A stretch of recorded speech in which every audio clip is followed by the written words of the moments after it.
এটা কি rack and pinion type steering box. এটা হচ্ছে র্যাক, যেখানে আসছে সেটা হলো পিনিয়ন। আর এই অংশটাকে, এই অংশ, এই যে এই অংশটা এখান থেকে এই পর্যন্ত জায়গাটা আছে, এটাকে বলছে র্যাক এন্ড। যেহেতু এটা র্যাক, এখান থেকে র্যাকের শেষ প্রান্ত এখান থেকে শুরু করে এটা হলো র্যাক এন্ড। আর এটা হলো টাইরড এন্ড, টাইরড এন্ড, টাইরড এন্ড। আর এই জয়েন্টটাকে বলি আমরা বল জয়েন্ট। এই টাইপের যতগুলো জয়েন্ট আছে আমাদের এখানে অটোমোবাইলে, এই টাইপের যে জয়েন্ট গুলো আছে কিন্তু বল জয়েন্ট, বল জয়েন্ট। আর এটাকে আমরা কি বলতেছি? বুট, র্যাক এন্ড বুট। র্যাকের উপরে আছে এই জন্য র্যাক এন্ড বুট। আর সহজ করে যদি আমি বলি, স্টিয়ারিং বুট কভার, স্টিয়ারিং বুট কভার অথবা ডাস্ট কভার। মানে কাজ হচ্ছে ময়লা গুলো দেখো এখানে চলে না আসে, গ্রিজের মধ্যে না আসে, এজন্য র্যাক এন্ড বুট গুলো ব্যবহার করা হয়। এই পর্যন্ত হচ্ছে র্যাক, এখান থেকে শুরু করে এই পর্যন্ত র্যাক, এই যে একটা র্যাক। আর এখানে যেটা আসছে পিনিয়ন, ঘাস কাটা যেগুলো আছে এগুলো গিয়ার বা পিনিয়ন বলে। তারপরে হচ্ছে এখান থেকে এই যে এখানে এই মাথা থেকে শুরু করে এই মাথা পর্যন্ত র্যাক এন্ড। আর বাইরে যেটা আছে টাইরড এন্ড। আর এটা হচ্ছে আমার হচ্ছে র্যাক এন্ড বুট বা স্টিয়ারিং বুট কভার।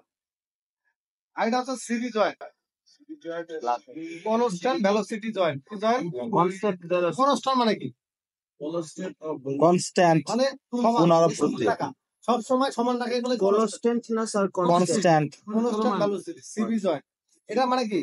এখন এটা বেশিরভাগ ব্যবহার করা হচ্ছে ফ্রন্ট হুইল ড্রাইভ যে গিয়ার বক্স গুলো আছে, ফ্রন্ট হুইল ড্রাইভ। আমি কথাটা একটু খেয়াল করেন, ফ্রন্ট হুইল ড্রাইভ মানে অর্থাৎ যে গাড়ির গিয়ার বক্স সামনের চাকায় শক্তি দেয়, যে গাড়ির গিয়ার বক্স সামনের চাকায় শক্তি দেয় সেটা হলো ফ্রন্ট হুইল ড্রাইভ।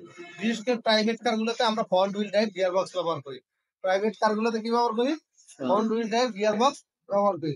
এই সকল গাড়িতে, কারণ আমরা যখন আমরা কাটি কি সামনের চাকায় তো কাটি, যখন স্টিয়ারিং ঘুরাই তখন কোন চাকায় কাটি? সামনের চাকা।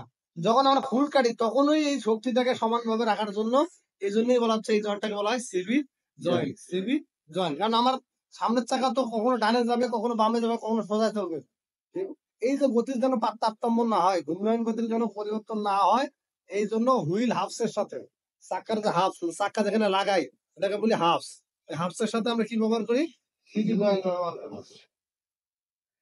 এখানে দুইটা ইনজেক্টর আছে, একটা হচ্ছে সিআই ইঞ্জিনের ইনজেক্টর। সিআই ইঞ্জিন তো আপনারা জানেন ডিজেল ইঞ্জিন, ডিজেল ইঞ্জিনের এটা হচ্ছে ইএফআই ইনজেক্টর। এটা হবে কোন ইঞ্জিনে? SI engine, spark ignition system, spark ignition system. এটা হলো কার্বুরেটর, কার্বুরেটর। এটা থাকে কোন ইঞ্জিনে? এসআই ইঞ্জিনে। কোন ইঞ্জিনে? এসআই। স্পার্ক ইগনিশন অর্থাৎ petrol engine, gasoline engine, CNG চালিত ইঞ্জিন গুলো, এগুলোতে আমরা কার্বুরেটর ব্যবহার করি। তো এটার কাজটা কি? এটার কাজটা হচ্ছে শক্তি উৎপন্ন। এটার কাজটা হচ্ছে কি?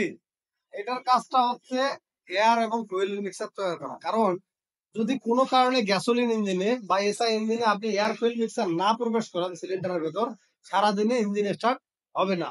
এই জন্য আমার এখানে এয়ার ফুয়েল মিক্সার তৈরি করার জন্য আমরা কি ব্যবহার করবো? কার্বুরেটর ব্যবহার করবো। কি ব্যবহার করবো?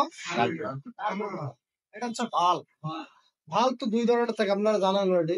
ইনটেক সাইডে যেটা থাকবে ইনটেক ভাল্ব, আর এক্সস্ট নির্গমন সাইডে যেটা থাকবে এটার নাম হচ্ছে নির্গমন ভাল্ব বা এক্সস্ট ভাল্ব। তো ভাল্বটা আসলে মূলত কি করে? ভাল্বটা হচ্ছে দরজা।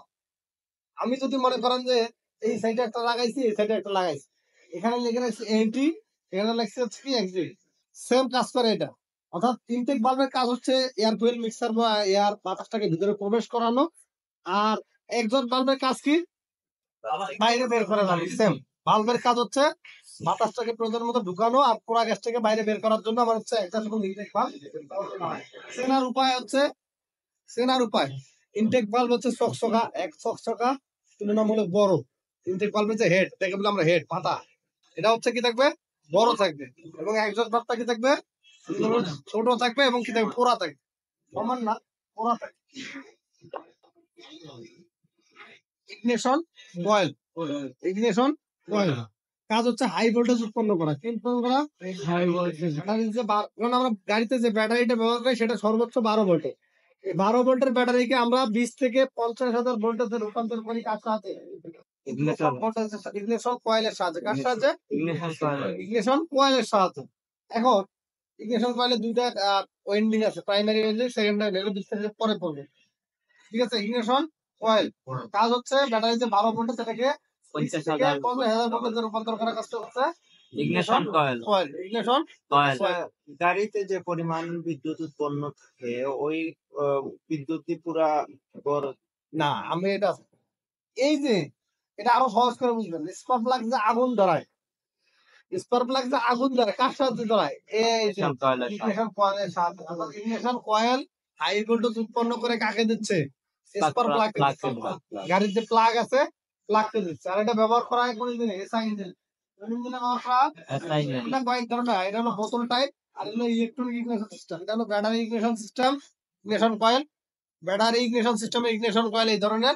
আর এগুলো হচ্ছে COP, coil on plug. Coil coil on plug অর্থাৎ plug। ইগনিশন কয়েলের সাথে স্পার্ক প্লাগ থাকে। Coil এটাকে বলা হয় coil on coil on plug coil on plug. Ignition কয়েলের সাথেই কি থাকে? এখন স্পার্ক প্লাগ থাকে। এখানে লস হয় না। এগুলো ইলেকট্রনিক ইগনিশন সিস্টেমে ব্যবহার করা হয়। Electronic ignition Ignition। সিস্টেমে ব্যবহার করা হয়।